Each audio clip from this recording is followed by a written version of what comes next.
We also talk about pelvic floor exercises, and most people will say, oh well, I can't get down on the floor to do exercises. These exercises must be taught in a sitting position. Number one, it's safer for your clients and patients, and number two, it's easier to concentrate on that pelvic floor. So within this bit, I'm going to talk about pelvic floor exercises. Now most people will say, oh, I can't get on the floor, I'm too stiffness, there's always an issue.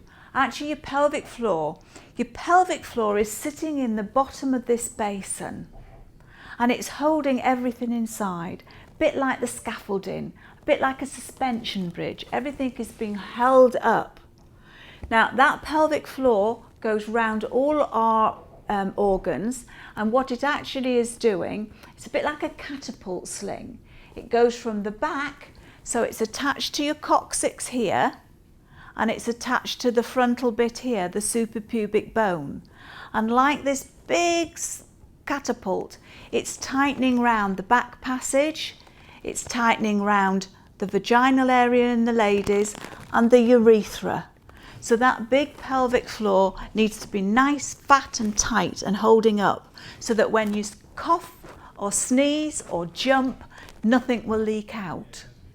Now, when you're teaching pelvic floor exercises, I suggest your patients are sitting down. So when you're sitting down, make sure that you're sitting nice and straight. Remember what Mother said, broom up your back nice and straight. Because if you're sitting slightly bent, then all you're contracting is the muscles around your chest. And people will say, oh, I get backache doing pelvic floor exercises. It's because they're not nice and straight in their chair. So once you're sitting, then what you need to do is turn your toes in slightly, which seems a bit odd, but that does help with the contraction. Now, what I want you to do is remember that you can breathe. So your lungs are separate from the bits that we're going to do. So I'm going to do mine now, and I'm actually talking to you. So I want you to concentrate round the back passage, round the anus. You know what it's like if, I don't know, the vicar's with you, or you're in doing some exams and you've got wind. Go, you'll tighten round that anus nice and tight because you don't want to embarrass yourself. Well, imagine what it's like. So tighten round just the anus, not your buttocks. You're not riding a horse, so nobody should be going up and down. It's just round that anus. So you tighten round there and keep breathing. You don't need to go navy blue. And you're going to pull as though I've got a piece of string round that anus, and I'm going to pull it towards the front. So that big catapult sling is going to tighten up towards the front. And hold it to the count of 2. So that's 1, 2, and then relax it down again. You then relax for the count of 2, because that muscle gets tired very quickly. And then you do one quick one. So I've got a pin and I'm going to stick it up your bottom. So you'd go, ooh, and down. So again, tighten quickly and relax, because there's 2 fibers in your pelvic floor. One is going to give strength, that's the holding up one. A bit like a weight lifter. I could lift a weight, but I'd drop it. The more you lift it, the bigger the bicep. That's going to give the strength to hold up.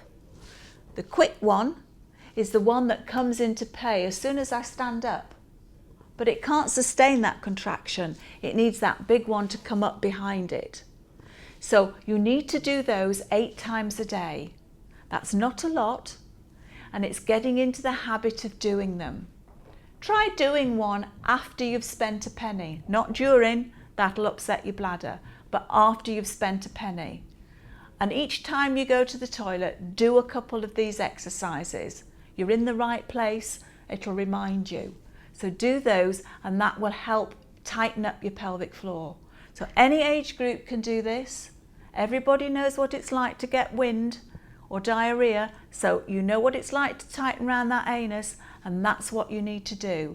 And that will help tighten up your pelvic floor, improve your continence, for stress incontinence.